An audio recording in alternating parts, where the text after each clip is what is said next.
essa felicidade que sonhamos, árvore milagrosa que supomos, toda arreada de dourados pomos, existe sim. Mas nós nunca a encontramos, porque ela está sempre apenas onde nós a pomos, e nós nunca a pomos onde nós estamos. Para refletir sobre a felicidade e onde ela se encontra, onde nós a colocamos, eu convido você para estar conosco nesta noite.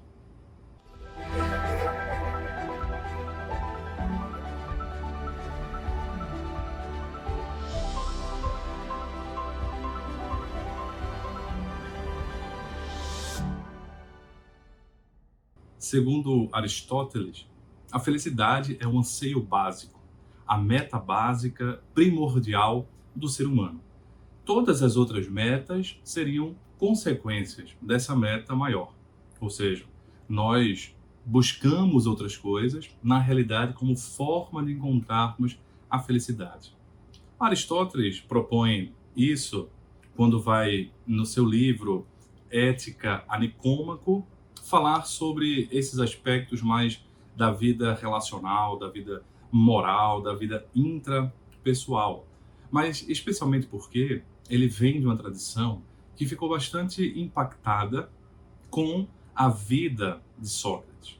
E Sócrates vai colocar como base, né, não de uma maneira direta, digamos assim, mas como a gente pode encontrar em dois livros que a gente publicou sobre a sabedoria de Sócrates, comparando com o Espiritismo, comparando com o Evangelho de Jesus, um livro publicado pela editora ID, A Sabedoria de Sócrates e o Cristianismo Redivivo, e um outro livro publicado pela editora Ferg, da Federação Espírita do Rio Grande do Sul, né, Os Últimos Dias de Sócrates. Então, quando a gente vai analisar os diálogos platônicos, a gente vai entender basicamente que a proposta de Sócrates para a felicidade seria encontrarmos uma vida virtuosa, desenvolvermos as virtudes em nós a partir da existência, da ética para com o outro e para consigo mesmo, e nessa perspectiva se tornar uma pessoa melhor.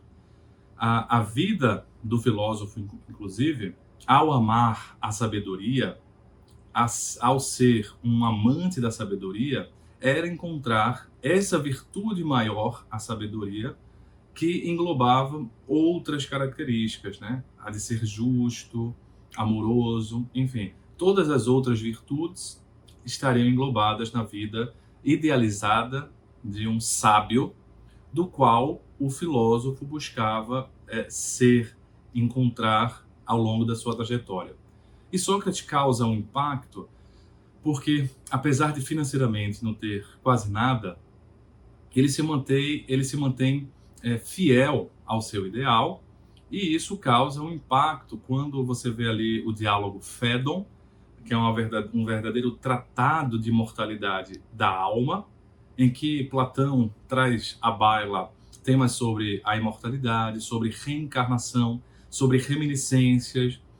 Só que a curiosidade ou a grandiosidade desse tratado é que não é um tratado teórico, é um relato dos últimos dias, na verdade, dos últimos instantes de Sócrates no cárcere, conversando com vários discípulos, né, vários seguidores, mas Platão não estava lá, segundo o próprio diálogo. Então, Platão é uma testemunha indireta, segundo o diálogo. Então, essa calma, essa tranquilidade traz à baila, traz, né, na discussão filosófica, primordialmente, a ideia do que seria ter uma vida boa. Antes de Sócrates, a proposta do conhece-te a ti mesmo já existia, do genote-se autum já existia, mas era uma proposta mais assim fisiológica ou física, em que os antigos sábios, né, eles colocavam o homem, conhece-te a ti mesmo, no sentido de cada um perceber a sua inferioridade, a sua insignificância diante dos deuses. É Sócrates quem traz essa fala, essa proposta, para uma interiorização, né? Então ele dá uma dimensão psicológica de autoconhecimento. E essa dimensão psicológica de autoconhecimento tem tudo a ver com essa dimensão talvez transcendente e espiritual, que se bebe também das consequências da palavra socrática, da tradição platônica. Então, a tradição socrática, a tradição platônica é muito vasta, daí encontramos uma corrente cética, encontramos uma corrente de vários aspectos, inclusive uma corrente mais espiritual, né? Uma corrente mais transcendente. Então, para se desenvolver, né, nessa transcendência, pegando então essa corrente, a gente precisaria também se desenvolver psicologicamente falando, no sentido de autoconhecer-se, né?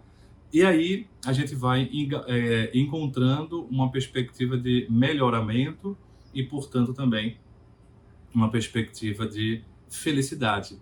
Esse melhoramento, essa vida virtuosa, no final das contas, seria para encontrarmos a eudaimonia, ou a verdadeira felicidade, que não depende dos prazeres externos, não depende das coisas externas, nem vem com a vida material. Na realidade, traz uma dimensão muito mais íntima, por isso é uma verdadeira felicidade. Nesse sentido, portanto, se pensarmos a felicidade do ponto de vista socrático, platônico, seria o conhecimento das virtudes, seria não só o conhecimento das virtudes, mas o desenvolvimento das virtudes.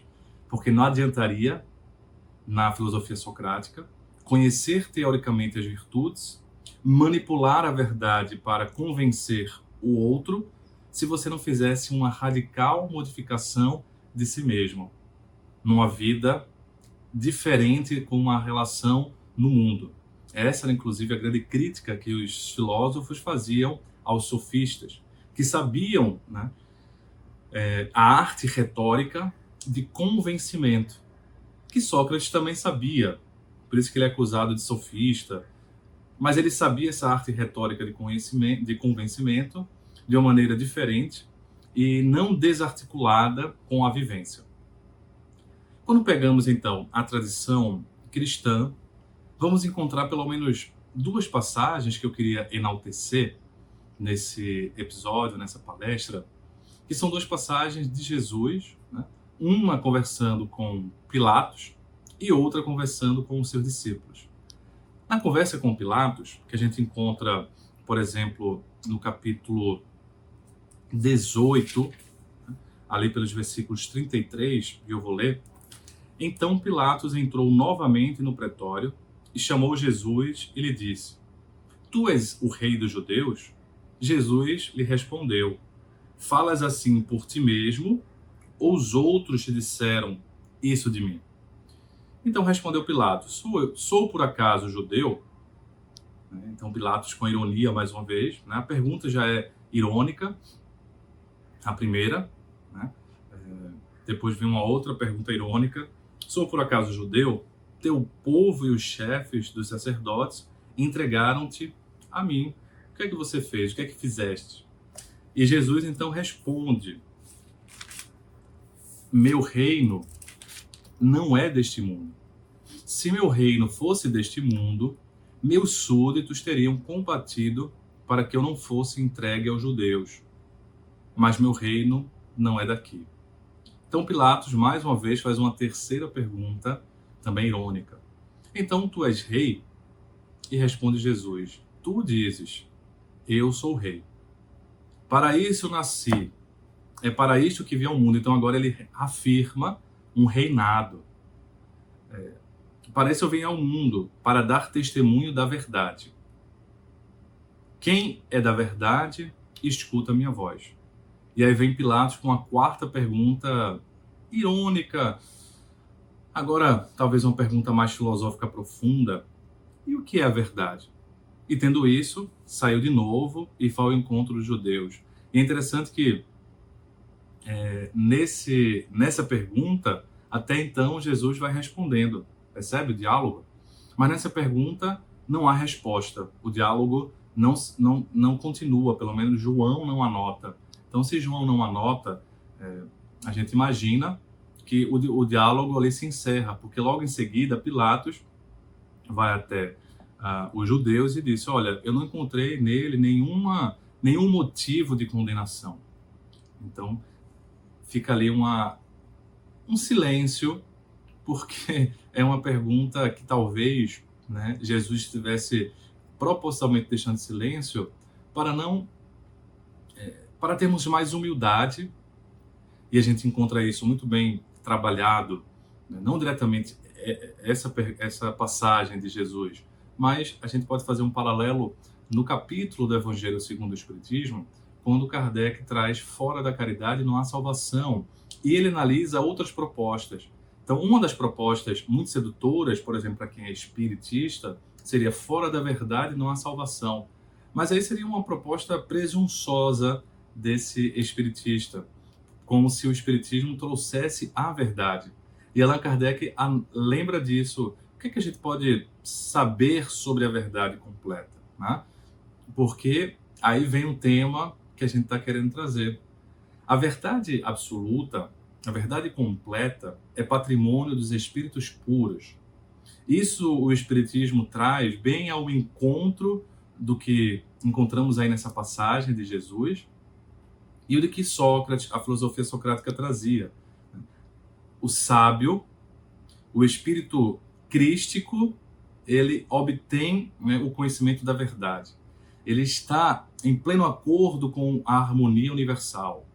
Ele e Deus se fundem em um só, porque não só Deus está nele, como Deus está em nós, mas ele também está em Deus. Agora, nós não estamos em Deus no sentido de entendermos os arcanos, né, as profundidades do universo. Então, é uma vinculação, mas unilateral, porque nós estamos ainda distanciados pela nossa imperfeição, pelas nossas dificuldades de percepção, na nossa vista embaçada do ponto de vista espiritual. E aí vem a consequência dessa passagem, que nos remete a outra passagem de Lucas, em que Jesus está com os discípulos, e os discípulos perguntam onde seria fundado na terra, construído na terra, o reino dele, né? E, consequentemente, o reino de Deus. Porque é esse reino que Jesus estava falando. E então, alguns começam a, de forma mais material, localizar o reino. De certa forma, o que Pilatos fez. Você é rei, né? E Jesus fala, não, meu reino não é deste mundo. Porque se fosse deste mundo, os meus súditos, né, os meus seguidores teriam combatido para que eu estivesse aqui. Meu reino não é daqui. E os discípulos então perguntam onde é que vai ser construído o reino de Deus. E então Jesus olha e vai dizer, o reino de Deus não vem com as coisas exteriores.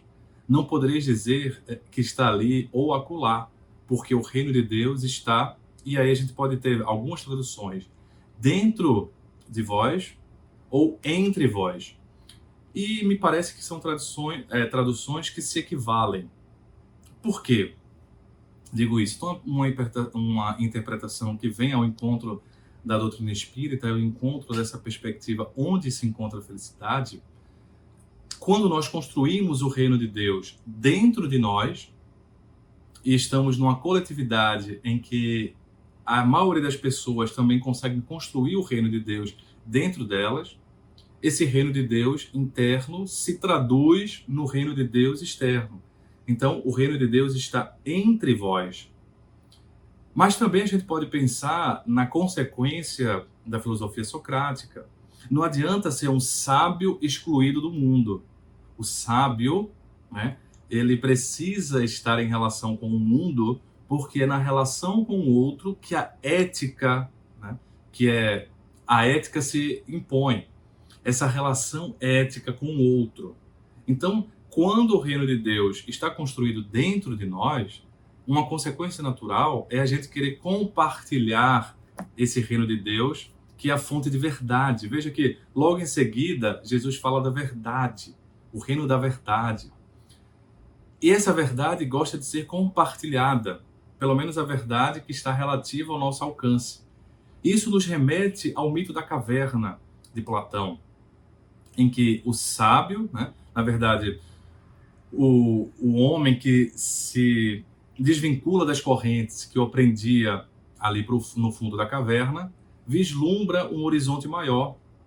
E ele, por estar vislumbrando o horizonte maior, e agora está vinculado a uma sabedoria maior, e portanto a uma vida virtuosa, ele tenta voltar. Então ele não fica lá fora da caverna. Ele volta para dentro da caverna para tentar alertar, para poder contar as coisas para aqueles que estão acorrentados e até tentar desacorrentá-los também. Então, quando nós estamos evoluindo, crescendo, é natural o desejo de compartilhamento, porque o desejo do amar o outro nos leva a querer que o outro que nós amamos esteja junto conosco nessa ascensão. Então, o reino de Deus interno começa a ser construído externamente também. Então, faz muito sentido esse reino de Deus que está entre vós. É nessa perspectiva que a doutrina espírita examina muito bem a questão da felicidade. E ali, entre as perguntas 920 e 922 de O Livro dos Espíritos, Allan Kardec vai trazer questões basicamente sobre a felicidade. Então, basicamente ele vai resumir isso que a gente está colocando, né? A felicidade completa, essa felicidade absoluta, é patrimônio dos sábios. É patrimônio da vida crística. Uma fala mais espírita, é patrimônio dos espíritos perfeitos. Esses que atingiram a perfeição têm também a capacidade da pureza, né? De uma visão cristalina, pura de percepção. Então, a felicidade completa, por isso que Allan Kardec, ao analisar também essa passagem de Jesus, traz uma avaliação, né, em O Evangelho segundo o Espiritismo, sobre a felicidade não ser deste mundo. De fato, um mundo de provas e expiações, indo para o caminho da regeneração, no primeiro passo da regeneração, né, no rumo do mundo de regeneração, não é um mundo perfeito, porque o próprio mundo de regeneração, segundo a visão espírita, não é o estágio maior. É como se fosse uma pausa, um respiro ou seja, um respiro sem as duras expiações para um novo patamar futuro, de mundo feliz, para depois um outro patamar que seria o mundo celeste. Então, o mundo celeste, o mundo celestial, que a gente não tem nem condições total de entender como é que seria, é um mundo que a natureza meio que se funde à natureza espiritual, a natureza material meio que se funde à natureza espiritual. Então é uma outra perspectiva, e é nesse momento que a gente pode pensar na verdade, na felicidade completa, né? Nesses espíritos dessa estirpe. Então sim, a felicidade completa não é deste mundo. Portanto, também não é deste mundo interior que nós estamos acostumados. Mas aí, então, Allan Kardec, ele tenta esmiuçar um pouco mais. E percebendo, né, a possibilidade, quais seriam as possibilidades? Ele faz a pergunta que eu queria ler, 922. A felicidade terrestre, é como se ele fizesse um resumo, é relativa à posição de cada um. A posição de cada um é do ponto de vista de evolução. Então, percepção espiritual, clareza espiritual. Então, a felicidade relativa. A felicidade absoluta não dá, a felicidade relativa dá. Agora, o que basta para a felicidade de um constitui a desgraça do outro. Ou seja, nessa relatividade de cada um, às vezes o que é ser feliz para mim não é ser feliz para você. Haverá, então, alguma soma de felicidade comum a todos os homens? A felicidade completa, não. Essa felicidade relativa. Então, ele já sai dessa questão mais profunda, filosófica, e adentra mais nessa questão de vida. A felicidade possível, o que é que teria em comum? E os benfeitores respondem, com relação à vida material, é a posse do necessário. Com relação à vida moral, a consciência tranquila e a fé no futuro. Então, percebamos, é como se nós pudéssemos, então, de forma didática, juntando, né, os ensinamentos do Livro dos Espíritos, da Boa Nova, da própria filosofia socrático-platônica, entender que existe uma felicidade absoluta, que é também uma felicidade ideal, e existe uma felicidade relativa, que é também uma felicidade possível. Então, a felicidade absoluta e ideal, a gente vai ter paciência, muita paciência para poder adentrar nela. Ela é uma meta a ser alcançada, mas a felicidade também é possível, né, quando nós percebemos a felicidade relativa, e é nesse sentido a felicidade também é um meio. Então a felicidade ela é tanto uma meta a ser alcançada, quando a gente pensa em felicidade ideal, ou um ideal de felicidade, mas também um processo, um meio, uma ferramenta, quando a gente pensa na felicidade relativa, na felicidade possível. E é essa que Allan Kardec pergunta. Então é essa, não apenas a felicidade ideal, que a gente talvez precise refletir, porque senão a gente vai entender a visão espiritista como uma releitura apenas de uma proposta um tanto quanto masoquista, de que na Terra é para sofrer, sofrer, sofrer, sofrer, visando um futuro apenas. É uma verdade, mas essa verdade ela precisa ser ampliada para entender que não é um sofrimento por um sofrimento. É um sofrimento para uma aprimoração. Beleza.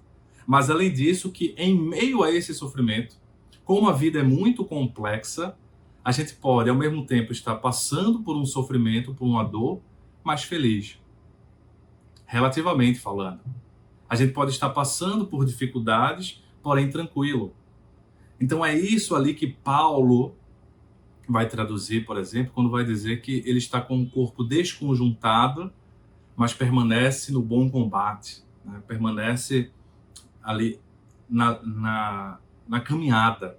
Então, dentro dele, o ser estava venturoso, alegre, embora partes dele, externamente, estivessem angustiadas, quebradas, inclusive, do ponto de vista mais físico. Então, nesse sentido, essa felicidade, a doutrina espírita, e eu acho uma proposta fantástica, né? Pra vocês terem ideia como eu gosto de estudar esse tema, o meu mestrado e o meu doutorado, né, na parte acadêmica, foram sobre essa questão da felicidade, sabe? Uma área que a gente chama de psicologia positiva e psiquiatria positiva. E lendo muitas propostas, né, lendo muito sobre o assunto, eu ainda fico, né, com essa resposta prática, pragmática e muito aprofundada, que vem sendo, de certa forma, corroborada. Então, porque veja, primeiro, a doutrina espírita aí, ela não nega a existência material. Ao contrário, os benfeitores vão começando a dizer, do ponto de vista material, a posse do necessário. Então, ela não nega, dizendo que a gente precisa ter uma vida de martírio em relação ao corpo para podermos cuidar do ser espiritual. Ao contrário, ao cuidarmos do nosso corpo, nós também estamos fazendo um autocuidado. Esse autocuidado, simbolicamente, nos traz a ideia de cuidado de si mesmo, conhecimento de si mesmo. Então, a questão é o excesso, a questão é o culto ao corpo, o culto ao materialismo, à exterioridade. Então, e nesse sentido, a doutrina espírita fala a posse do necessário. E é interessante que várias pesquisas vão dizer o seguinte: dinheiro traz felicidade? Acho que essa é a grande questão que se coloca aí nessa perspectiva. E os estudos mostram o seguinte: olha, até certo ponto, né, o bem-estar material, o dinheiro, ajuda na felicidade, sim. E é por isso que você encontra países desenvolvidos, como um todo, com índices de felicidade maiores, mais elevados do que países pobres. Por quê? Porque, em geral, a população aqui está homogeneamente com condições que estão aí, a gente corrobora a doutrina espírita, que estão com o necessário para viver, né? E aqui não. Num país muito pobre, a maior parte das pessoas, né, não tem saneamento básico, não tem questões básicas para a subsistência. Então, situações que diminuem a dignidade humana e, portanto, humilham, mexem com o lado moral, né? O moral do ser humano.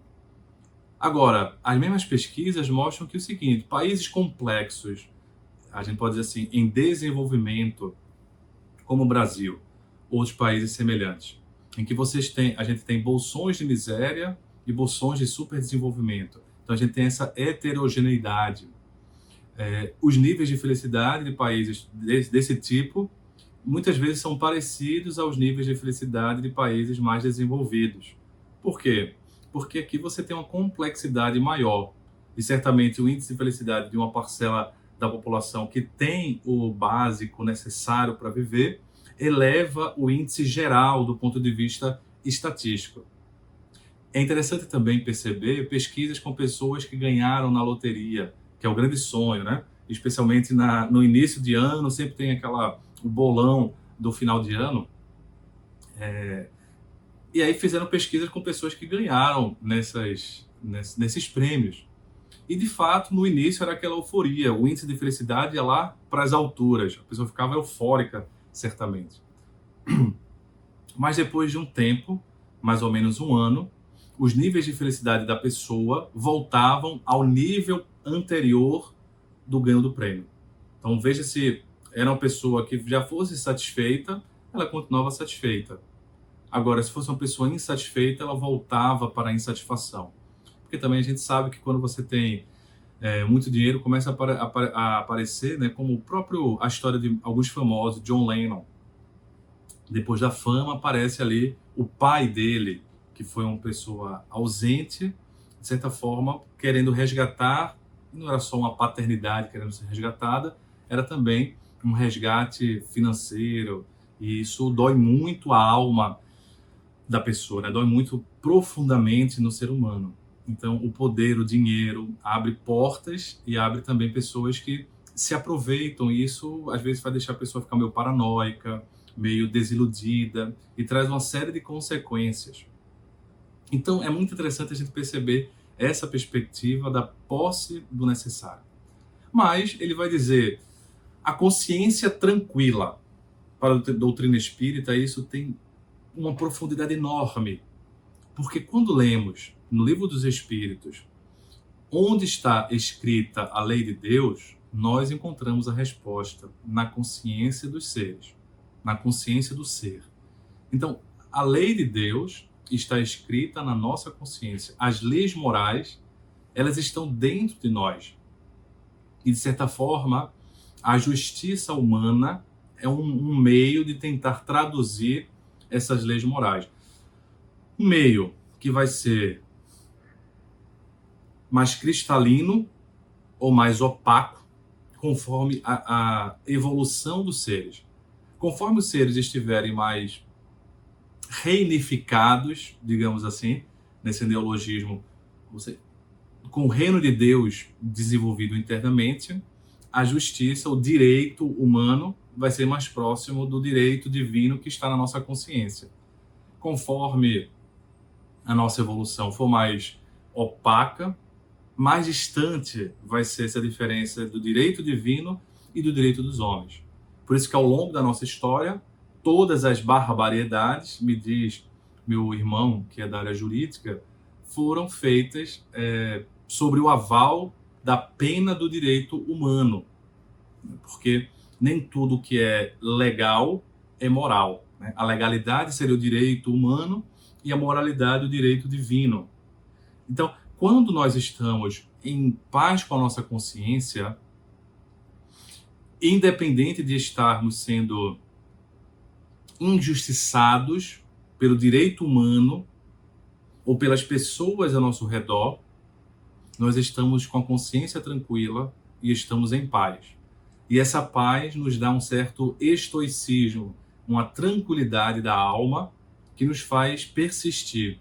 Não é uma tranquilidade sem mescla, tá? Não é que a gente não se sinta angustiado, não é que a gente não se sinta para baixo muitas vezes. Sim, nos sentimos. Porque a gente não é também essa pessoa robustamente infalível, sabe? Não. Mas pelo menos a gente não fica no chão. A gente cai, sente o golpe, pegando uma comparação com um boxe, por exemplo.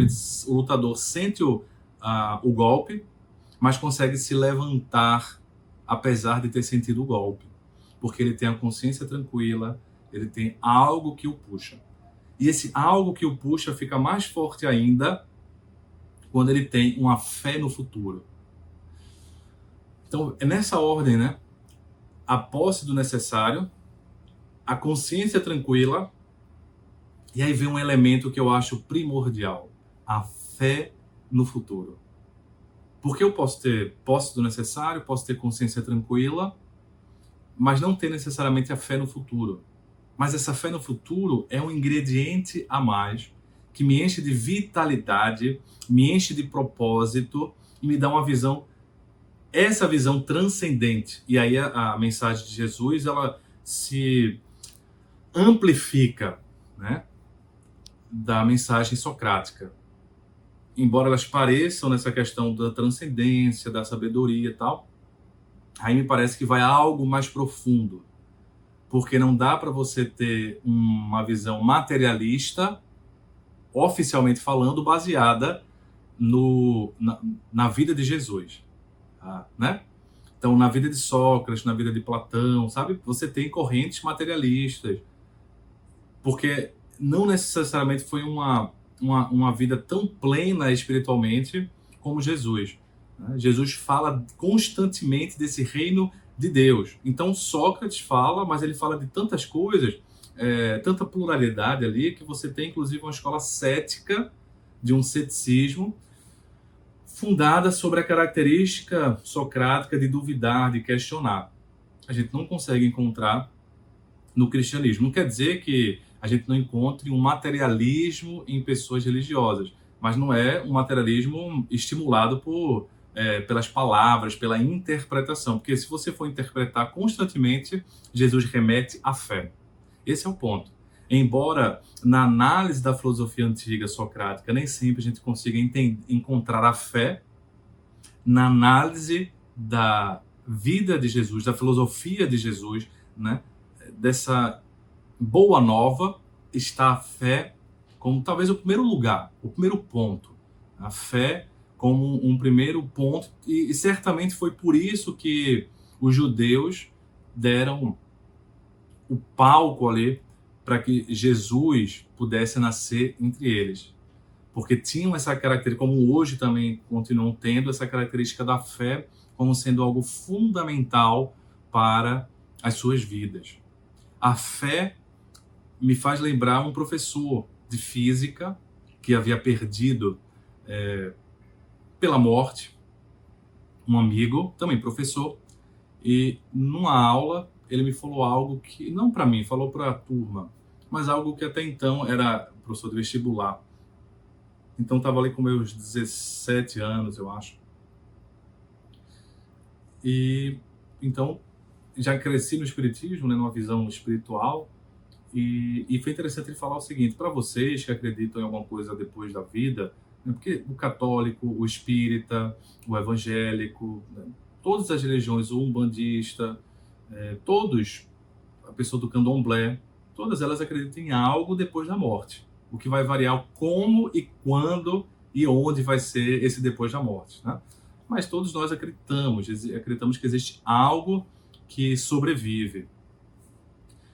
E ele não, ele é materialista.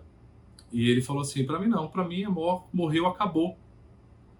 Então eu não consigo me consolar de que eu reencontrarei meu amigo. Para mim nunca mais eu vou vê-lo. Então era uma dor tão profunda que eu só fui entender depois atendendo pessoas com a mesma característica.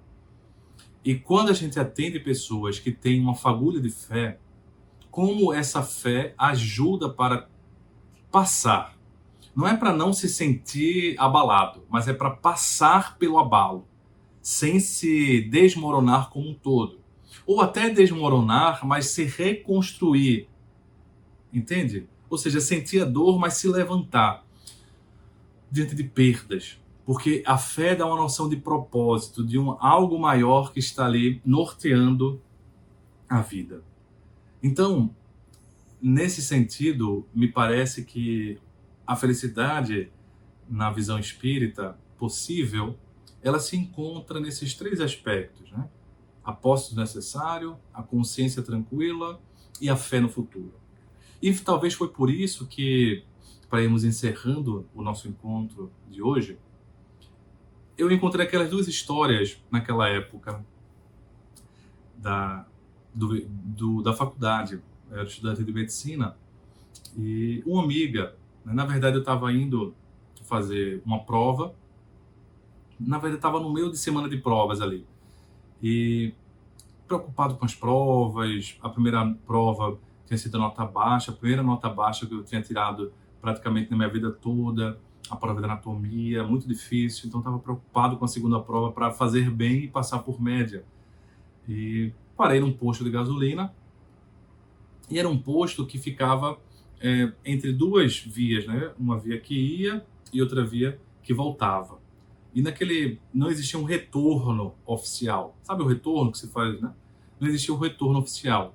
Então as pessoas faziam retorno no posto de gasolina, extraoficialmente, né? E depois até a prefeitura deixou um retorno, construiu um retorno oficial, porque todo mundo fazia lá. E também foi a vez de um jovem que tinha pele negra, com baixa condição econômica, que estava catando lixo. Então, em todas as grandes cidades, imagino que na sua também, existem pessoas que catam o lixo para sobreviver. Às vezes para poder encontrar algo e também para reciclar, vender para alguma coisa que recicla. E esse jovem ele foi fazer o retorno nesse caminho. Mas ele estava com aquelas carroças, e eu achei interessante porque ele estava com a carroça puxada por um cavalo. Às vezes você tem a própria pessoa que puxa, né, a carroça, mas ali era um cavalo que estava puxando, e ele estava só tangenciando o caminho do cavalo. Só que como ia carro e voltava carro, ele estava ali no meio, o cavalo deu uma relinchada, assim, quis ir para frente, e ele segurou a rédea. No que ele segurou a rédea, né, a carroça que estava cheia de lixo, caiu um lixo no chão. Aí ele tentou pegar o lixo no chão, o cavalo tentou ir para frente, ele segurou o cavalo, caiu mais um lixo no chão. E ele tentou pegar o lixo, se o cavalo ia, e ficou naquela cena trágico-cômica. E tão trágico-cômica que ele começou a rir. E foi a risada dele que me chamou a atenção, e eu olhei para trás. Quando eu olhei para trás, me chamou a atenção aquela cena trágico-cômica, sabe? Um jovem, né, que estava numa situação trágica, na minha percepção, e acho que na sua também, catando lixo, mas estava rindo da própria desgraça que estava sendo dupla, porque o cavalo estava querendo ir para frente, poderia causar um acidente, e quando ele ia, o lixo caía no chão, ele riu. Mas aquela risada me chamou tanto a atenção, e que eu, depois de abastecer, eu desci do carro e fui conversar com ele. E acho que me chamou a atenção por dois motivos, né? Um motivo óbvio, esse que estou colocando, mas teve outro motivo, porque essas carroças são pesadas, e estava abarrotada. E eu sei que era pesado porque outro dia, nesse paralelo aí a essa história, eu estava chegando na casa dos meus pais, onde eu morava na época, e tinha uma pessoa que estava carregando uma carroça de lixo, mas não era pelo cavalo, era ele próprio. E acho que ele estava ali meio embriagado, sei que ele depois ficou caído no chão lá, e a carroça ficou justamente na entrada do carro. E eu então desci do carro e enfim, vi que ele não tinha condições de tirar e tentei eu mesmo segurar a carroça e tirar. Mas foi uma coisa cômica, né? Foi uma coisa patética, porque quando eu tentei fazer uma força para a carroça descer, eu subi, de tão pesado que era o negócio. Eu fiquei, meu Deus do céu, já vi tantas pessoas carregando essa carroça e nunca imaginei que era tão pesado. Resultado, eu não consegui tirar a carroça do local, aí vieram as pessoas, né, e começamos a ajudar para mover a carroça para o local, enquanto ele se restabelecia, ajudamos lá ele que realmente estava embriagado, e eu fiquei com aquele impacto, né? Talvez isso me fez descer e perguntar por que aquele jovem estava rindo. Quando eu cheguei perto do jovem, ele ficou com medo. Então veja que coisa curiosa, né? Um jovem de classe média, sempre fui de classe média, né? Meu pai é professor, então nunca fui de jovem de classe elevada, classe média, pai professor, mas que me deu as condições necessárias. Nunca sofri problemas na minha subsistência, né? E teoricamente é o jovem de classe média que fica com medo de um jovem de classe socialmente baixa, né? De ser assaltado, ser agredido, mas foi esse jovem que ficou com medo de mim. Isso já me chamou um impacto. Tive que falar para ele, não vou fazer nada com você, eu quero conversar. E ele achou estranho, mas a gente conversou, perguntei o nome dele. Ele me falou o nome. E eu perguntei, você vai levar isso para onde? Ele, não, vou levar ali para um local que recicla, e aí eu vou conseguir levar um dinheiro para casa. E eu falei, você consegue levar quanto? E ele falou, se for um dia normal, uns R$ 5. Se for um dia bom como hoje, uns R$ 10. E aí com esses R$ 10, eu consigo comprar comida e levar para minha família. Porque desde que meu pai nos abandonou, então eu é que consigo levar. Minha mãe tem... Aí começou a falar várias doenças que a mãe tinha, não conseguia trabalhar. Então era ele que ajudava na subsistência de casa, catando lixo. Ele estava feliz, porque ele estava com muito lixo. Veja que paradoxo. Ele estava feliz porque estava com muito lixo e ia ganhar R$ 10 para poder comer. E aquilo me condoeu profundamente, sabe? Eu até tirei um dinheiro para dar e ele não aceitou. Ele, não. Ou seja, era um cara... Ele não estava pedindo nada para ninguém, né? E eu falei, mas por que você está rindo? E ele falou, mas o que é que eu posso fazer? Né? O que é que eu posso fazer? Esse é um ponto interessante que esse jovem me ensinou. A desgraça, quando é muito, é melhor rir, porque você pelo menos atenua. Mas ele também estava feliz porque ele estava levando comida para casa. Ele estava com um propósito. Eu não sei se ele tinha uma fé espiritual. Acho que sim, porque ele falou graças a Deus.